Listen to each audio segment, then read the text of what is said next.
Hai semuanya, balik lagi ke YouTube Filsafat Indonesia dan hari ini kita akan spesial banget ngebahas soal diet yang membuat kita lebih kurus. Sering banget ya kita maunya ada turun berat badan, naik berat badan, tapi kita sendiri nggak tahu nih kira-kira status gizi kita apakah masuknya normal atau justru memang butuh untuk naik maupun turun berat badan. Makanya di video ini kita bakal banyak ngebahas soal diet slimming. Chapter 1, kebutuhan energi. Kebutuhan energi seseorang itu umumnya dipengaruhi oleh usia dan jenis kelamin, tapi juga dipengaruhi sama aktivitas fisik. Makanya di sini aku akan insert, editor tolong insert ya. Di sini ada tabel nih dibagi jadi 3 kategori yang tadi.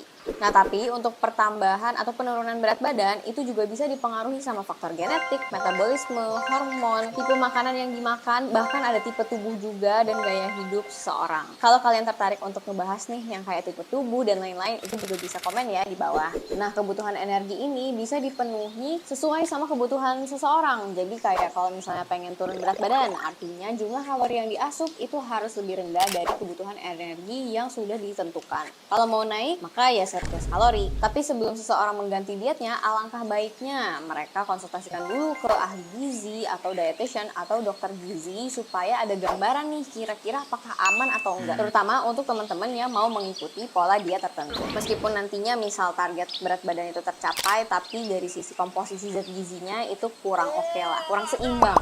Masuk ke chapter 2, makanan yang bisa membantu penurunan berat badan. Di sini sebenarnya bisa dibagi jadi 3 yang paling umum ya teman-teman. Ada serat, probiotik, dan prebiotik. Kalau untuk serat itu sebenarnya dibagi jadi 2 lagi. Ada yang larut air dan ada yang tidak larut air. Biasanya untuk memperlancar penurunan berat badan itu lebih ditekankan untuk teman-teman mengonsumsi yang tidak larut air. Karena tidak larut air ini bisa membantu pencernaan untuk mengeluarkan BAB dan bisa juga memberikan rasa kenyang. Sedangkan untuk yang larut air, serat ini lebih banyak mengikat kolesterol berlebih di dalam tubuh dan akhirnya keluar dari tubuh melalui feses. Kalau teman-teman bertanya nih, contoh makanannya apa yang berserat kasar? Itu contohnya kayak daun singkong, atau misalnya dilihat-lihat dari gandum, biji-bijian, kacang-kacangan, sayur dan buah. Biasanya sih kalau untuk sayuran banyak yang di sayur daun-daunan ya teman-teman.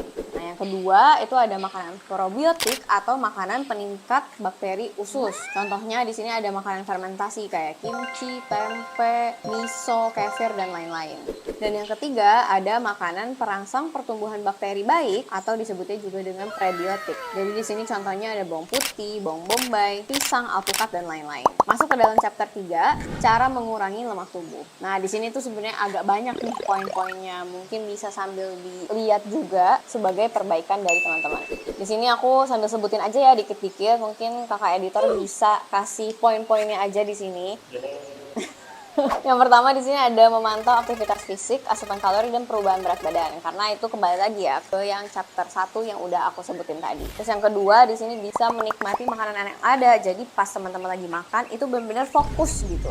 Jangan sambil cek HP, cek laptop, nonton sesuatu, jadinya nggak nikmat, nggak sadar kalau teman-teman itu lagi makan sebenarnya. Terus yang ketiga, teman-teman bisa mengikuti metode intermittent fasting karena durasi waktu makannya itu lebih terbatas. Selain itu, tidur yang cukup dan bisa mengatur kadar stres teman-teman, karena ini berpengaruh di bagian hormon dan itu juga mempengaruhi rasa lapar, rasa kenyang, dan lain-lain. Semoga sedikit banyak udah ada gambaran awal untuk menurunkan ataupun menaikkan berat badan, tapi di sini fokusnya ke penurunan berat badan. Kalau teman-teman memang tertarik untuk ada pembahasan lanjutan dan lebih detail nih, misalnya kayak tadi, contohnya tentang cara mengurangi lemak tubuh, maka bisa juga komen di bawah supaya aku bisa bahas lebih detail khusus section di bagian itu. Mungkin itu aja yang bisa aku sampaikan. Kalau teman-teman menemukan cara lain untuk menurunkan berat badan atau menaikkan berat badan, bisa sambil konsultasikan ke ahlinya ya teman-teman, biar nggak salah arah nih. Kalau gitu itu aja dari aku. Jangan lupa di like, share, dan subscribe kalau menurut kalian bermanfaat. Itu aja, kalau gitu dadah!